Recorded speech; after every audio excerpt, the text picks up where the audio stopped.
Day 885 of the Ukrainian War Map, also known as the Russo-Ukrainian War. Juzzie here, and today is another update as I take a simplified and down-to-earth approach to some of the most important happenings on the ground in Ukraine. So, starting off, we'll take a look at those Russian losses, as currently Russia sits on more than 574,000 military personnel losses, representing an additional 1,190 in the past day.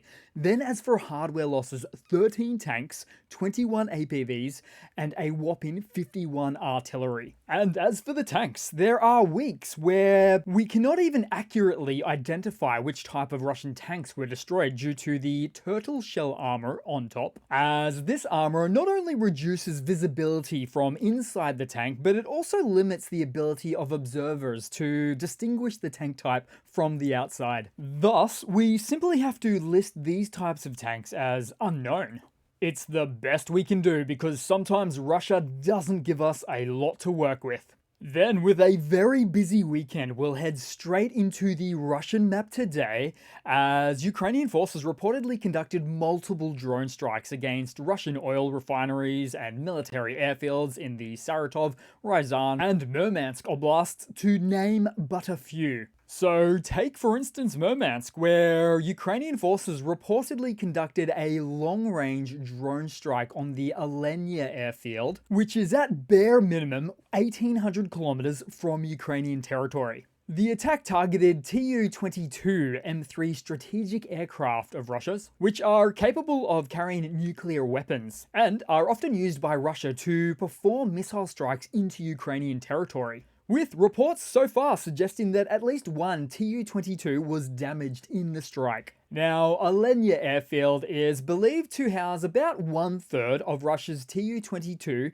M3 fleet, meaning that Russia has pulled back a significant portion of its fleet, almost 2,000 kilometers away from Ukraine, due to concerns for their safety of such aircraft. And yet now, this potentially unprecedented deep strike into Russian territory from Ukraine marks a significant development in Ukraine's ability to conduct long-range operations against strategic military aircraft and the assets of Russia's. Although you may also remember August last year, as Ukraine appeared to have some successful strikes on Russian Tu-22 aircraft and the older T-95s as well.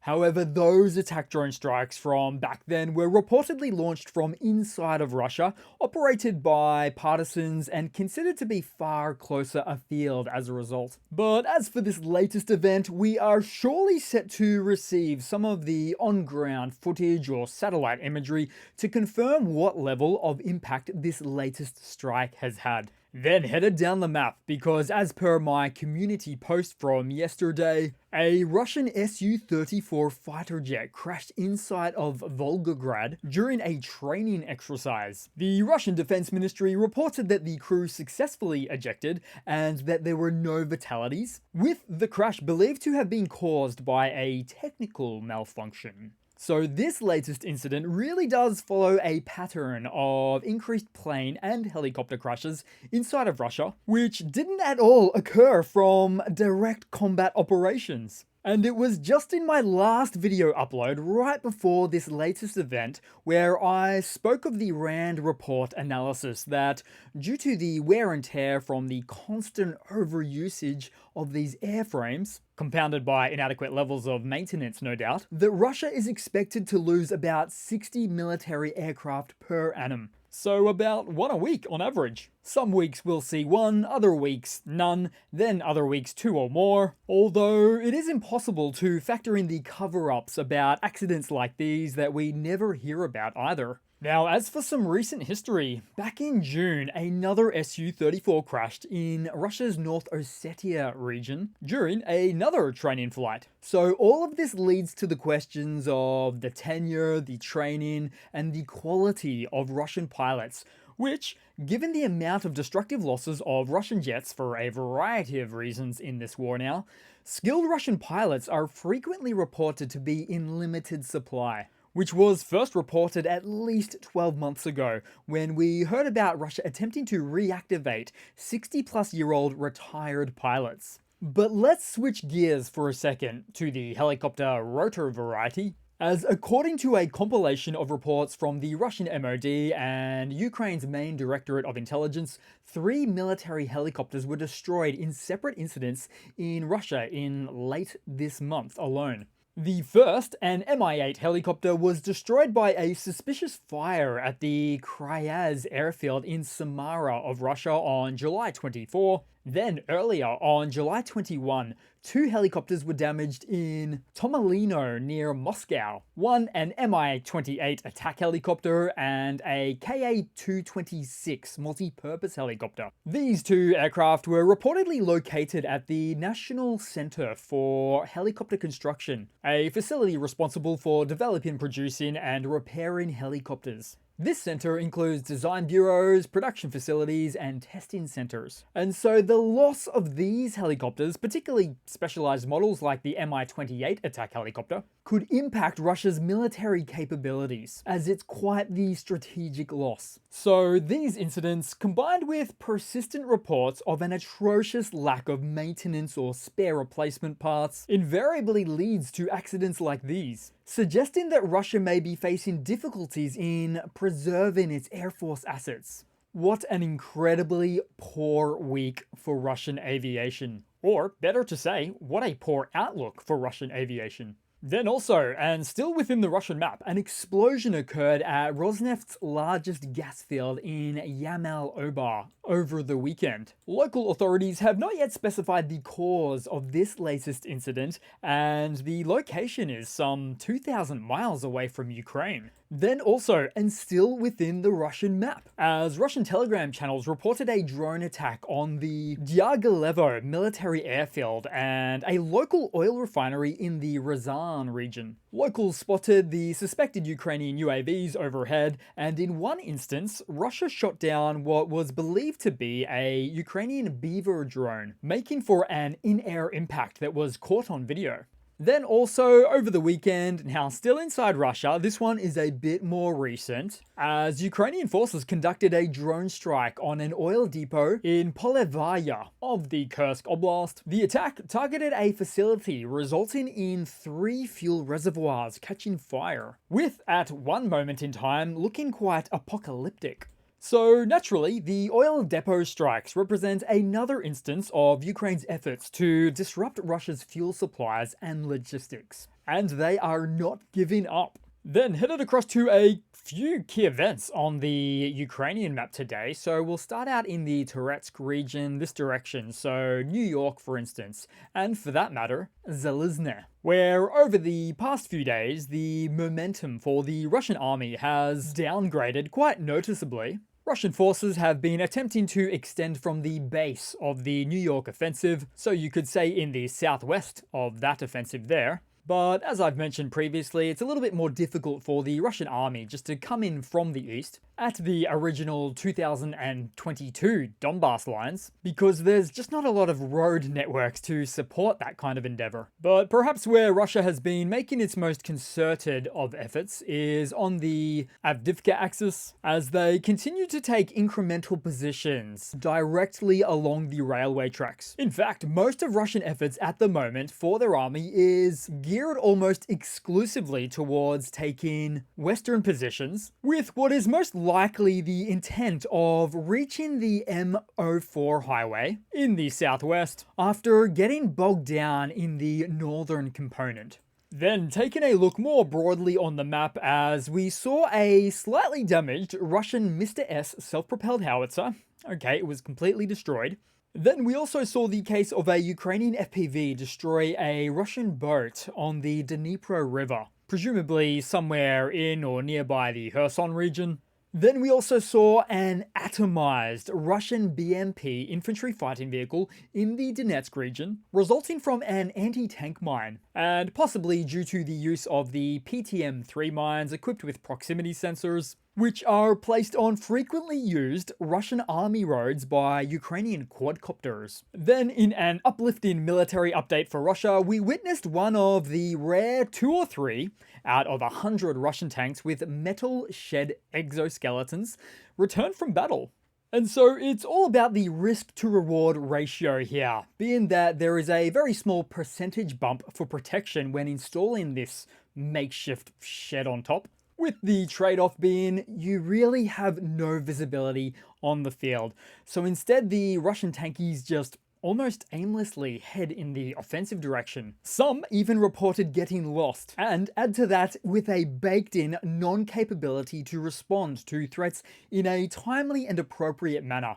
Not the least of which being due to the fact that you can't even swivel your tank turret's cannon, which just happens to be one of the main features of a tank. I should add a squeaky sound in for effect here.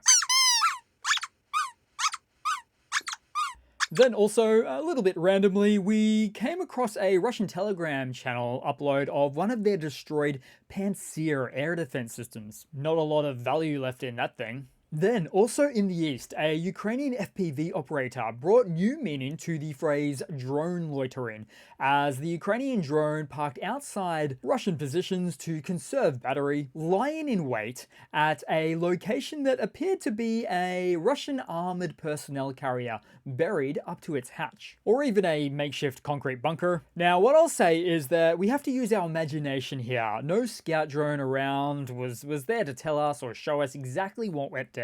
But as soon as the hatch opened, the live video feed from the drone cuts, with a Ukrainian operator shown in the reflection of the screen celebrating with his arms up, due to having a pretty good feeling about completing his intended mission of disrupting the enemy.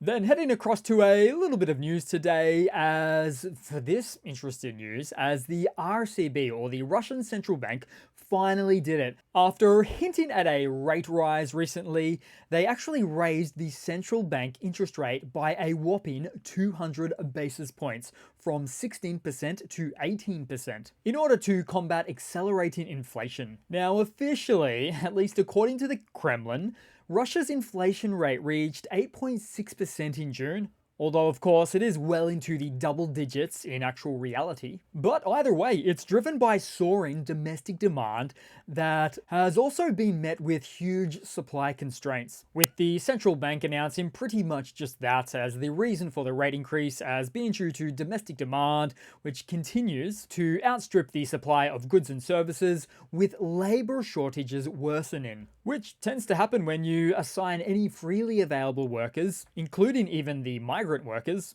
to meat-wave military contracts in Ukraine. And so 18% is such a staggering interest rate figure. This is what is referred to as an overheated economy characterized by high inflation, worker shortages, and rising interest rates, and it's just not a place you want your economy to be in. So, as I occasionally say, if you have worries about your own country's economy, then look to Russia to see just how much of a beating another one can take whilst maintaining some functional semblance of a society. Russia's economy is also under strain from substantial defense spending, which now accounts for nearly a third of the 2024 Russian budget due to the ongoing war in Ukraine. And so also good to note is how, for instance, the United States inflation rate for June was approximately 3.1%, and Europe's inflation rate was 2.5% for June. And these figures have impressively been on the decline, which starkly contrasts to Russia's situation, which likely has a true inflation rate of anywhere between 40 to 60% or even higher. So it's no wonder that they have to keep rising those interest rates, which puts a real hamper on economic growth, with borrowing obviously becoming much more expensive for consumers and business, leading to reduced investment and slowing economic growth. And I haven't even mentioned yet the insidious creature that is the slow but painful bite of Russian sanctions that's starting to take its toll on the Russian economy as it wreaks havoc on the country's financial position. And so this dire situation relates to almost every aspect of Russian society, military included, that you can think of, because in another quick Russian military mobilization blunder segment, Russian military personnel expenditure has significantly increased due to the ongoing conflict in Ukraine, with payments to servicemen and their families now constituting a substantial portion of federal spending, reaching almost 10% of all federal budget expenditures for 2024. The payments are divided into two main categories, one for monthly payments to military personnel, including sign-in bonuses, and the other for injury compensation and death benefits, which is much more usually only afforded to the much more affluent Western population of the country. So these military-related payments are having a noticeable impact on Russia's economy, contributing to a lot of things. One thing there is significantly in the growth of consumer spending as a result, which in turn has aided to the overheating of the economy, causing those inflationary repercussions. And so all of this creates one great vicious cycle of bad economics for Russia. The increased military spending, while necessary for sustaining the war effort, leads to higher inflation, which then forces the government to allocate even more funds to support the military and affected families. This continual draw on resources not only weakens the country's economic stability, but also limits its ability to invest in other critical areas, further exacerbating the economic challenges it faces. Because as a second parter to this story, on the Russian military front, take for instance this female Russian soldier who wonders where all of the food's gone within the special military operation.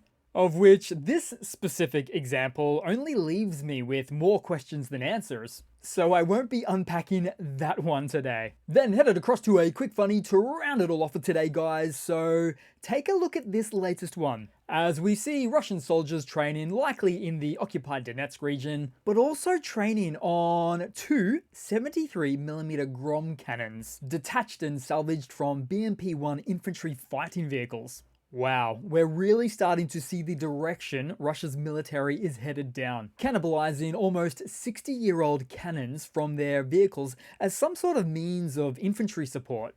Never mind the fact that these cannons are only good for about 800 to 1,000 meters, and they are notoriously inaccurate. And you're never going to be able to set up one of these micro monstrosities within the correct firing range without being subjected to incoming fire from the other side. And so I think at some point, Soviet stockpile operators from across Russia managed to figure out that there's plenty of usable cannons left over from the large swaths of horrendous condition BMP-1s, and right alongside them, plenty of ammo to boot as well. But that doesn't mean it's fit for purpose, or that it should even be used. But Russia will try anyway. But hey, at least their local media got some extra footage here to palm off to their viewers, likely spinning this embarrassment into the mighty and powerful Russian army. So that's it for today, guys. Thanks again for watching. Please continue to like and comment, subscribe, all of those nice things. And I do hope to see all of you guys there in the next one. Cheers.